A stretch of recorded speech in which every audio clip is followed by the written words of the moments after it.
This is gonna be an epic bite.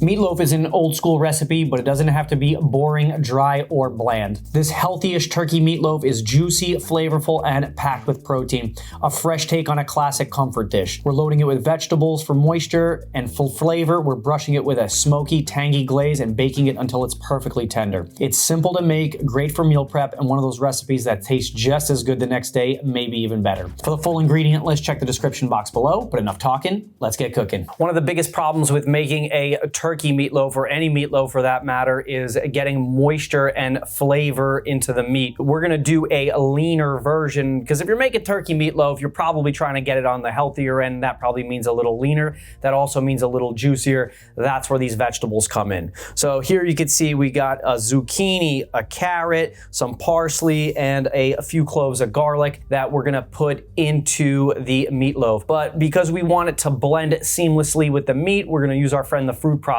So let's chop these up. Whenever I'm working my vegetable processing, I'm always working right from the cutting board right into the food processor. There's no reason to dirty any other bowls or dishes. We can just go cut it and throw it in there. You don't want to throw vegetables very whole. Sometimes when I see people using food processors, they don't cut anything and they just kind of throw it in there really large. You got to help the food processor out a little bit because these blades are all the way on the bottom, so we got to cut stuff up at least roughly. So here, let's start off with this zucchini. I'm just gonna clip off the top and then I'll trim off the bottom. And now what I'm gonna do is I'm gonna split the zucchini lengthwise, and then I'm just gonna cut it up into large chunks. The smaller I cut it, the more likely everything is gonna process at the same time. So again, I don't have to be super precise. The carrot we're gonna peel, and we're gonna do the same thing. I'm gonna give this a peel, and now from here, again, cutting into small and usable for the food processor. The onion, we don't need the whole onion, so I'm just gonna clip off the top and the bottom, and I'm just gonna throw half of it in. And again, I'm trying to cut everything about the same size. So the carrots, the zucchini in this, roughly all cut about the same. I don't have to cut it all the way down to full process, but I do need to cut it enough that the food processor blades can reach it. And now our garlic, so I'm gonna remove the skin from the garlic. And I'm gonna clip off the woody root end of the garlic. Even though I probably could process that all the way down, you'd never see that. I just like to do that. And the garlic, instead of cutting it, what I'm gonna do is I'm just gonna give it a smash.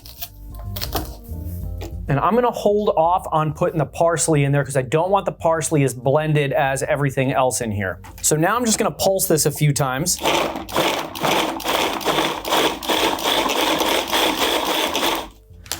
Then periodically, especially towards the beginning, I like to work the sides of the food processor and just push everything down towards the blades. And I'll keep repeating this a few times until we get to our desired consistency. So now that we're getting close, I'm gonna take a little bit of this parsley and throw that in there. And now the parsley will get processed a little bit less than what we already threw, than what is already in here. What I'm looking for are like any large chunks that the processor has not cut enough. This is actually really close, maybe just one or two more little pulses. So you can see that this is processed very, very fine. It's not quite a paste yet, but I'm gonna soften these up in a pan, and I want these vegetables to blend to the meat so much that you can't even see that there's vegetables in there. Don't tell your kids. But look how much vegetables that are going into this meatloaf. It should be called a meat and vegetable loaf, but I mean, there's a lot of vegetables in here. So now we're not gonna take the vegetables and just throw them right into the meatloaf. We're going to soften them up in this pan a little bit. That's gonna help release some of the moisture and start to cook them a little bit. One of the biggest problems of putting all this stuff in there is that they'll release the moisture into the meatloaf while it's cooking, and then it'll probably get overly moist. So let's soften them up a little bit in this pan. So I got this pan heating up. It's not very hot right now because we don't need to do any browning here. Here we just need to soften them up a little bit. We put a little bit of oil in this pan, so a little splash of some olive oil. And now let's get this processed vegetable mixture into the pan. And now you can already see that there's quite a bit of vegetables going in here, but this is gonna reduce down a little bit once we start to soften it up. So let's cook this down over like a medium-low heat until we see the vegetables starting to get a little translucent and some moisture has evaporated. So like the amount in here, it will reduce in size a little bit. And as this is cooking over this lowish heat, I'm just gonna keep mixing this around just so everything cooks nice and evenly. You can already start to see the amount of moisture that's coming out of this, even as it's cooking for just a minute or two. It already smells fantastic, and we basically haven't even done anything yet. So after a couple of minutes, this has started to soften up. You can still see all the moisture that's coming off of there. We're gonna season with a little salt and a little pepper. You know, we're gonna put seasoning inside the meatloaf, but it's very important that when you're cooking, and you're cooking with one thing and another thing, so this vegetable stuff and then everything we're gonna put in plus the meatloaf, that you have to season the components separately so when you put them together, they are seasoned. When you add unseasoned stuff to seasoned food, it waters down the seasoning and then the flavor is not there. So make sure that you're seasoning all the components and then putting them all together so they're nice and seasoned all together. And once you start seeing that the vegetables have started to get like soft, you can see that they've reduced in size a little bit, and you can see that the moisture is not collecting on the bottom of the pan. If I move the vegetables off to the side, you can see that all the excess moisture is gone, and these are just starting to soften a little bit more. So this is about as far as I need to take this mixture. Let's get this off the heat. Now let's start making our meatloaf mix. The ground turkey we're gonna use is a 93.7. It's a little bit leaner than your most standard ground turkey. Most people don't know this, that ground turkey can be just as fatty as regular beef. So you have to make sure that you're using a lean one if that's what you intend to do. So here we're gonna add 3 pounds of ground turkey. This is gonna be a very large meatloaf. Feel free to scale this recipe up or down, but when I'm making meatloaf, or I'm gonna go through all this trouble, I'm gonna make a really big one so we can eat it for a little bit. So now we're gonna add more moisture to this leaner ground turkey. So here I'm gonna take some 0% Greek yogurt. Greek yogurt's gonna add a little bit more protein to this. Not that this isn't enough protein, but it's also gonna add some moisture that's really needed to make sure that a meatloaf is super delicious and juicy without adding a whole lot of calories from fat. So here I'm just gonna take 1 big spoonful of this, maybe 2. These cups are about 2/3 of a cup. Now we're gonna add some Dijon mustard. This is gonna add really nice flavor, also another moisture component as well. A couple of splashes of this here Worcester sauce. Now we're gonna put in 2 eggs.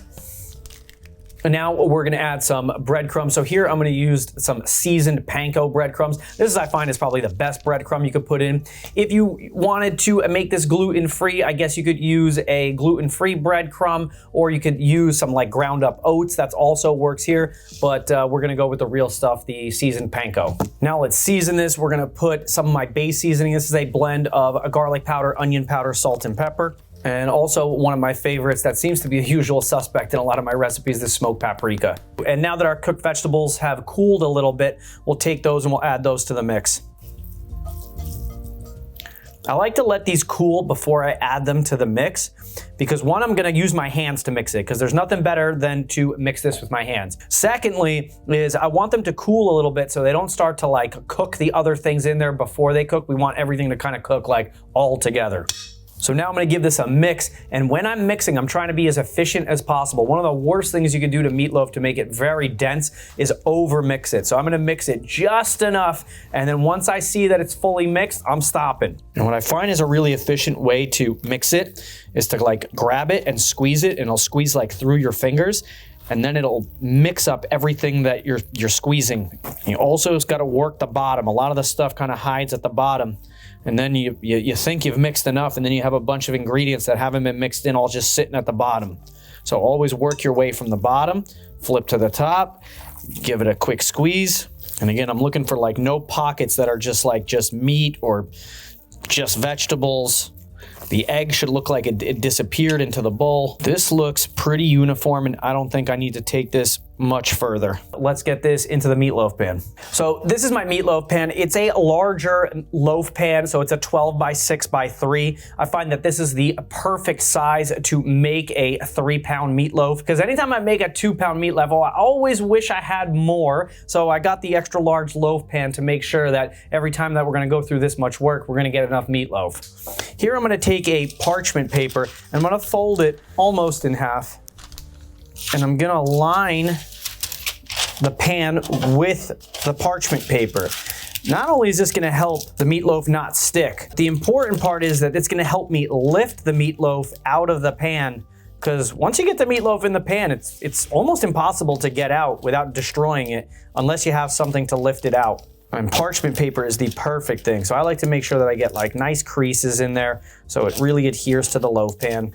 And even though this isn't gonna stick much, I've never really had a problem with it sticking, I'm gonna take a little of this spray avocado oil and just spray the inside.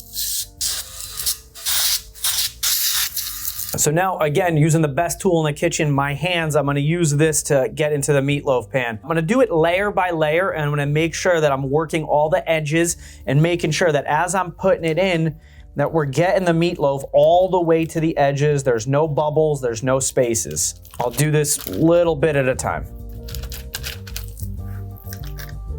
And I like to use the meatloaf pan instead of just piling the meat on a baking tray and then throwing that in the oven, which I see that as a way to make meatloaf. One, the cook is a little inconsistent.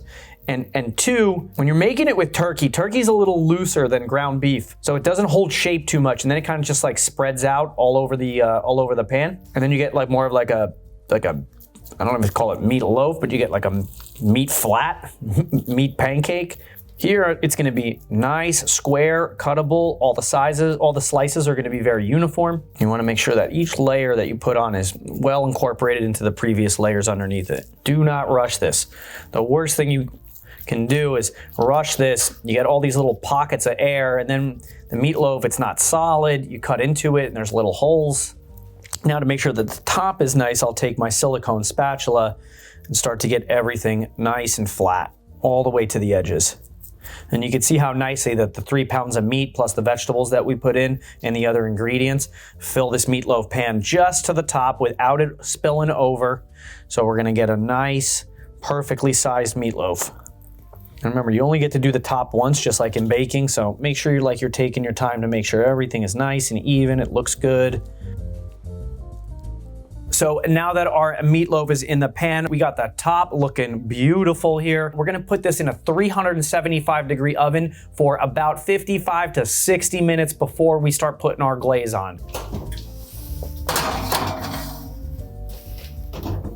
So the meatloaf's gonna be in the oven for a while. The worst part about it is how long it takes to cook, but that gives us plenty of time to make this glaze. I don't put the glaze on early because it's gonna be in the oven for so long. We don't want the glaze to burn on the outside. So we're gonna wait until that 55, 60 minute mark before we put the glaze on top. It's gonna be a ketchup based glaze, and I'm gonna use the lower calorie, lower sugar ketchup, because again, the whole energy behind this is that it's like healthier, lower calorie meatloaf. So anytime we could trim off calories and it not affect the flavor, I'm gonna do that. The ketchup is the lower calorie ketchup. We got some balsamic vinegar, a little smoked paprika, and then something for some sweetness. Here I find maple syrup works really well, and this is also another opportunity for me to use this wonderful maple syrup that I get from my friends in Minnesota. She makes this and I buy it every year. This jar is from 2023 and I just busted this one open and it's still so good and so fantastic. So now let's add our ketchup to the bowl. I don't know, probably putting about a half a cup in there, maybe a little bit more. A splash of this balsamic vinegar, a little smoked paprika, and a nice spoonful of this wonderful maple syrup, maybe 2. This stuff is so good. So now let's give this a mix. And so now our glaze is ready, so we need to use it. It's already good to go. I almost forgot one thing here. I want to put the meatloaf on a baking tray, and I was reminded by the sound of the moisture spattering on the bottom of this oven. We want to put the meatloaf on a baking tray so that any of the moisture that drips off is going to go onto the baking tray and not ruin the bottom of my oven. So I almost forgot about that. definitely want to get this on a baking tray and not just put the loaf pan in there right on the rack.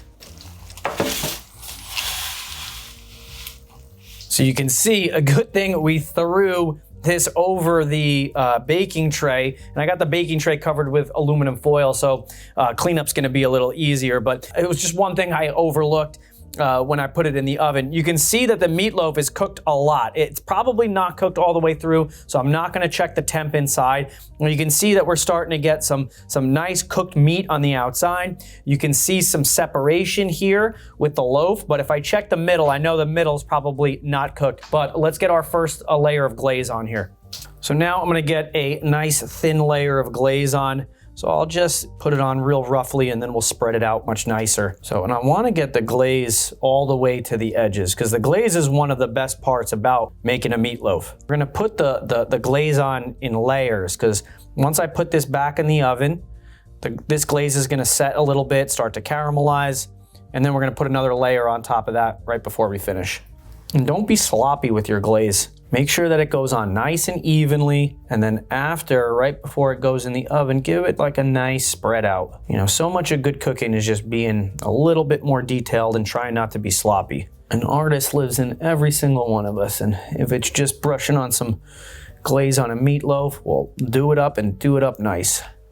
So I don't want to go too thick here. Let's call that first layer of glaze good. Let's get this back in the oven. It's gonna go in the oven for another 15 minutes. We're gonna glaze it up one more time and then it's gonna go in for a final 15 minutes. About an hour and a half total.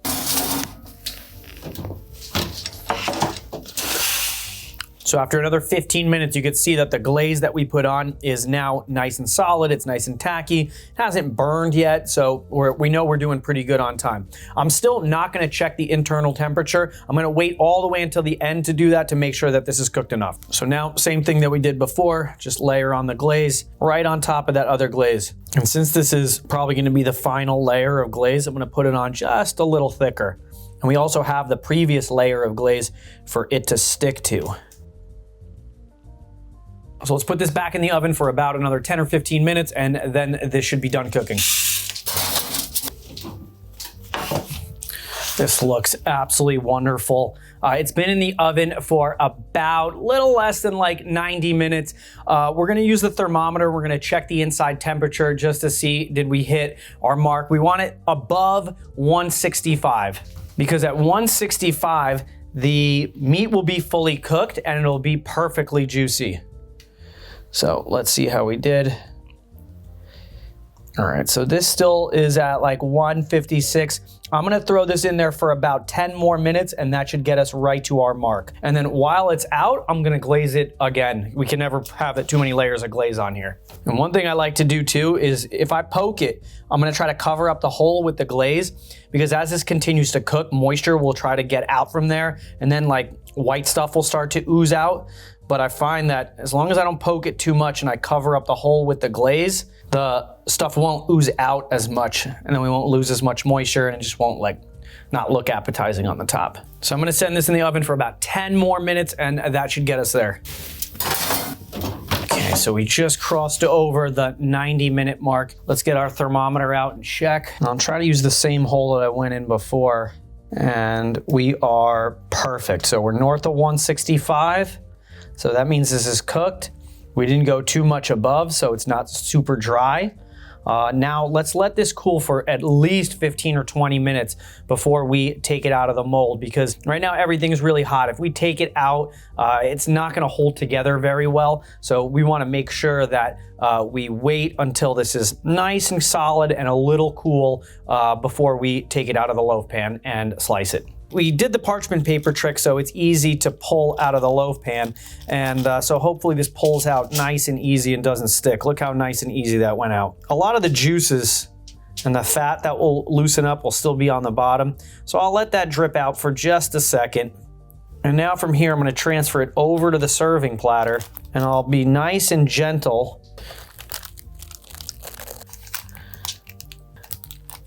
What I'm trying to do is not damage the loaf and pull this parchment paper out. There we go. No spatula needed. I like to cut it right on the serving platter because it's really hard to cut this on a cutting board and then reassemble it back on a serving platter if you're using the right knife. So here I got my nice thin serrated bread knife. This is the perfect thing to cut it with. If you don't have a thin serrated bread knife, you could use a chef knife. Just make sure it's really sharp and you're not pushing through. So here, let's cut off a nice piece. I think a good meatloaf slice is about 1 inch thick. So I'll just be really gentle with my serrated knife and I'll try to cut this all the way through without damaging the loaf. And if you let it cool enough, it should be pretty good. All right, so let's take one of our slices and let's take a look at this slice. Look how nice and uniform it is all the way through. You got the perfect glaze on top, and this feels juicy, moist, and delicious. And if we look, even before I try it, if we look at the inside of the middle of the loaf, it is cooked the same as the outside pieces. Everything is nice and uniform. This is why I like doing it in the loaf pan. When you just take meatloaf mix and put it on top of a sheet pan and all kind of spread out, the outside edges might be cooked and the inside's raw, or if the inside's cooked well, the outside edges are dry. Here, when you cook it inside the pan, everything is nice and uniform and everything from the edge all the way to the middle is cooked very nicely. So now, if we cut it through, this should cut just like butter. I mean, look how amazing that looks. It's not dry, it's perfectly moist. If we give that a little squeeze test, you can see how that like springs up on us. It's nice and moist. And if we're gonna try a first bite, you definitely gotta try a piece that's got the glaze on it. This is gonna be an epic bite.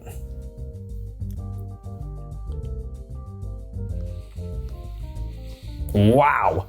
That is so good. I don't even want to talk. I want to have a second bite.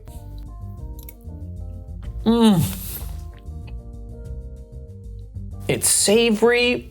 It's juicy. You can't even tell that there's vegetables in here, but it's loaded with vegetables. It tastes so good. It's absolutely fantastic. I don't know what the origins of meatloaf are. I would assume it would be like 1950s, like Americana. And if that's the case, bravo to all those housewives who made this meatloaf. You know, this is made with love. Takes a little bit of time. It takes some attention. And this isn't even a real meatloaf. This is a turkey meatloaf. This is so good. Oh man. This is one of my favorite things to eat and to make. Not only because it's healthy, high protein, it is delicious. And this is gonna be good today. It's gonna be good tomorrow. One of my favorite things to do is take a slice of this and then sear it off after it's cold. You sear both sides of the slice and then you eat the meatloaf again, or maybe even put it inside a meatloaf sandwich. This is absolutely delicious. And every time I do a recipe that has a few steps, invariably, I always get somebody in the comment section that says, Chef Ange, that's nice, but it's too much work. Well, to all the people that are in the too much work crowd, I feel sorry for you because you're never gonna eat something that's this delicious. And this is so good and it's worth every single minute. If this is your first time here and this is the first one of my videos that you've seen, don't forget to subscribe to my channel so you can find out when I drop new recipe videos. If you like this video, drop a like. If you make the recipe, drop me a comment. Let me know what you think about it. Let me know what you thought about the video too. And if you're into recipes that are turkey versions of beef stuff, check out my turkey meatballs. That is a really nice recipe. It's similar to this and uses turkey instead of beef for the meatballs. Thanks, I'll see you there.